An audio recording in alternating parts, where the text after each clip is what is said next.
you sa pag-open ng ating video.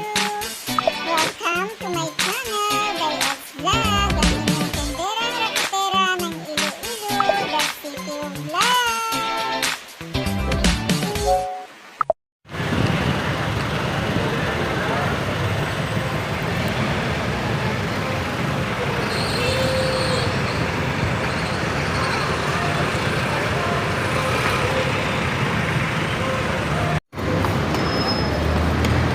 Guys, pasok na tayo sa Robinson. Hello guys! Kamusta kayong lahat? At ito ay gin-mute ko guys kasi mayroong music sa loob ng mall.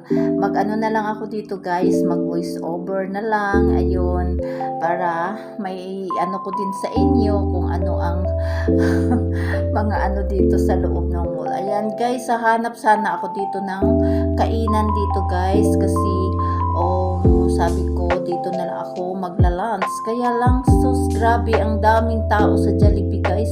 Tingnan mo, ang dami talaga. Ayun, at nag-ikot-ikot na lang ako.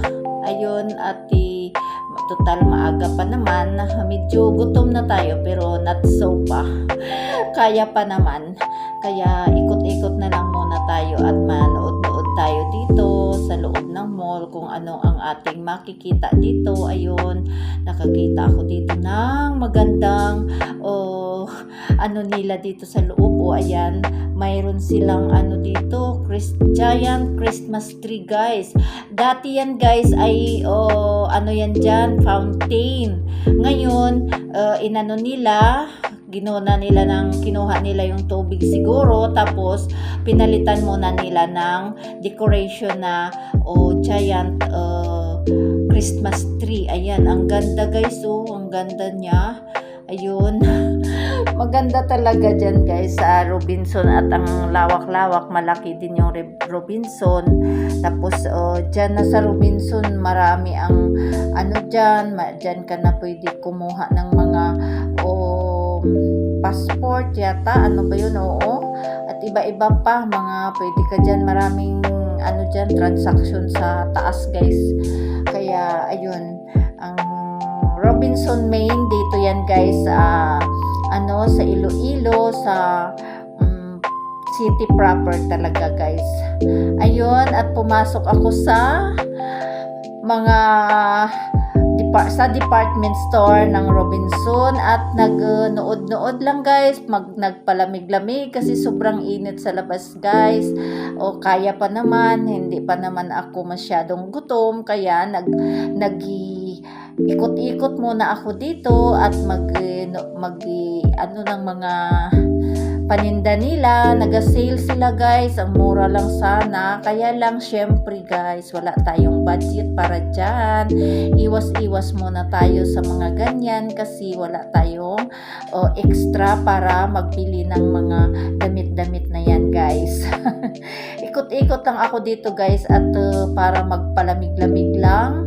Maya-maya ay aalis na din ako at lilipat ako sa kabilang store, sa kabilang mall. Hahanap ako ng makakainan, baka mayroon din doon siguro sa McDo kasi gusto ko yung ano lang. Mayroon naman silang food court doon, kaya lang ayaw ko doon. Kaya mamaya doon baka sa McDo ay makakain tayo doon guys.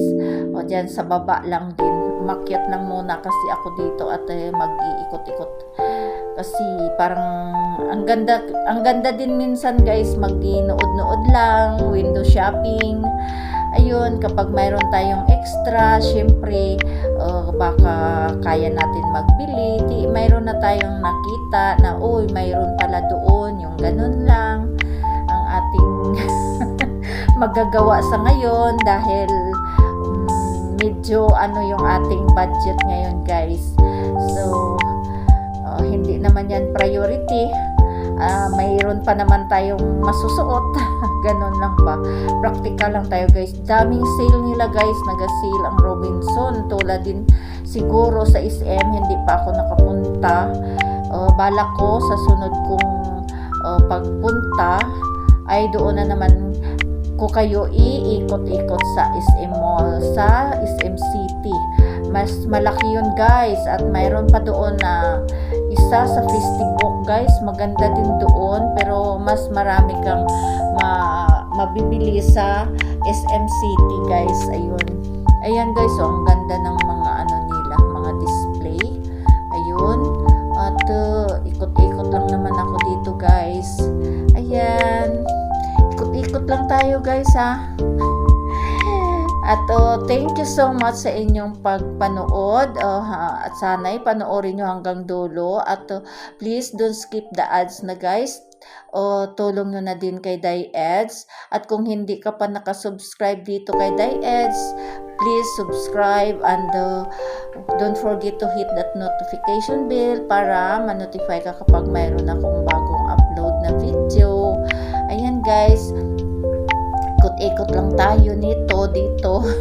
Nood-nood lang muna. Busugin lang natin ang ating mata guys sa panonood ng mga magagandang bilihin, mga magagandang item dito sa Robinson. Ganyan lang naman. Ayun guys, so ang gaganda talaga. So, shout out sa inyong lahat dyan sa Team The Barkads, sa aking sa Team Nisnoy, Team Survivors, sa aking mga members. Ayan, di ko na kayo isa-isahin. Alam nyo naman yan kung sino na kayo. Ayun, at thank you so much sa mga friend ko dyan, na mga nagapanood dyan sa ibang bansa, sa mga OFW dyan. Hello sa inyo. Mag-ingat lang lagi tayo. Ayun, at enjoy lang tayo. Ayan guys, thank you so much.